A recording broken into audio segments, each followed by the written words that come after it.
Bismillahirrahmanirrahim. Assalamualaikum warahmatullahi wabarakatuh.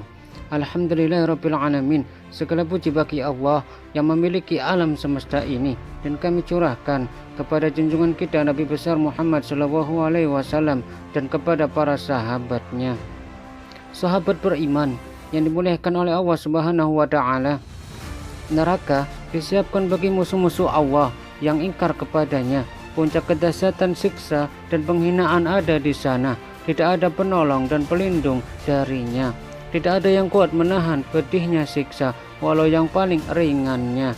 Disebutkan dalam hadis sahih dari hadis Nu'man bin Bashir radhiyallahu an, ia berkata, aku mendengar Rasulullah SAW bersabda, sesungguhnya penghuni neraka yang paling ringan siksaannya adalah seseorang yang diledakkan dua buah bara api di bawah telapak kakinya.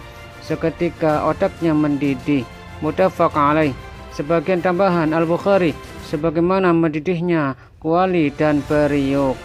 Imam Muslim meriwayatkan dari hadis Abu Sa'id Al-Khudri radhiyallahu an, Rasulullah SAW bersabda, sesungguhnya penghuni neraka yang paling ringan siksanya ia memakai dua sandal dari neraka. Seketika itu mendidih otaknya disebabkan panasnya dua sandal itu.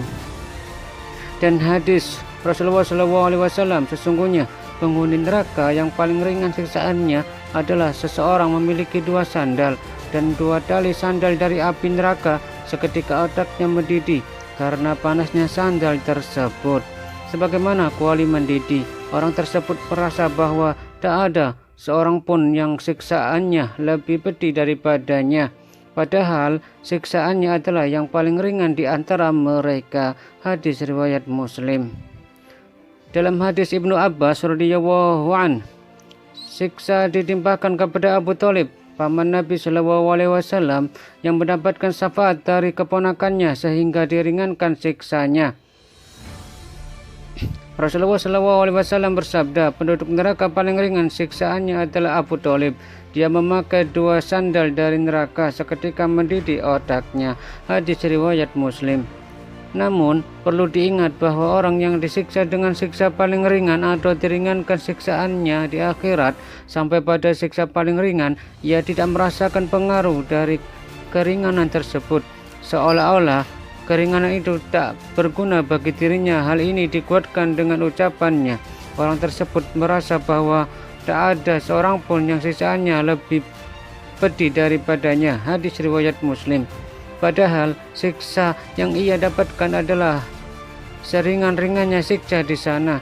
Ini menunjukkan sedikitnya seringannya siksa neraka jahanam tidak mampu ditanggung oleh gunung, apalagi manusia. Beratnya siksa yang ditanggungnya sampai ia tak merasa telah diringankan.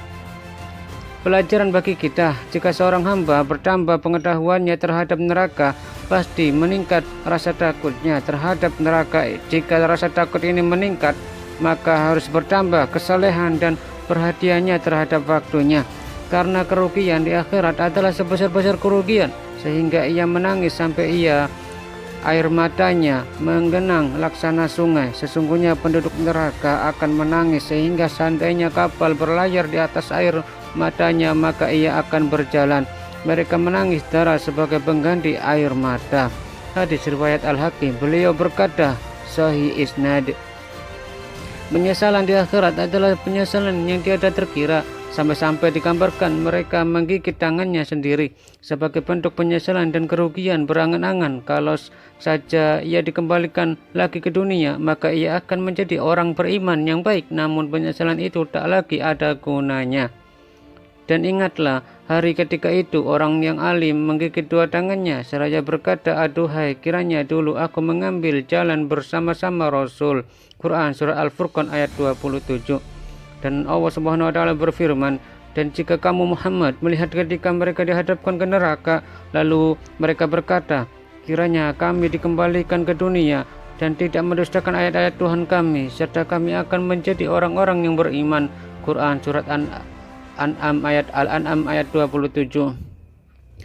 Ayat-ayat lain yang menggambarkan penyesalan mereka dan harapan dikembalikan ke dunia supaya bisa beramal soleh dan meninggalkan kekafiran, kemaksiatan masih banyak. Karenanya saat masih ada kesempatan, mari kita manfaatkan hidup ini untuk beriman dan bertakwa yang sesungguhnya, lalu memperkaya diri dengan amal-amal soleh. Wallahu a'lam bishawab. Semoga Allah memberikan hidayah dan rahmat kepada kita semua. Amin amin ya rabbal alamin. Barakallahu fikum. Assalamualaikum warahmatullahi wabarakatuh.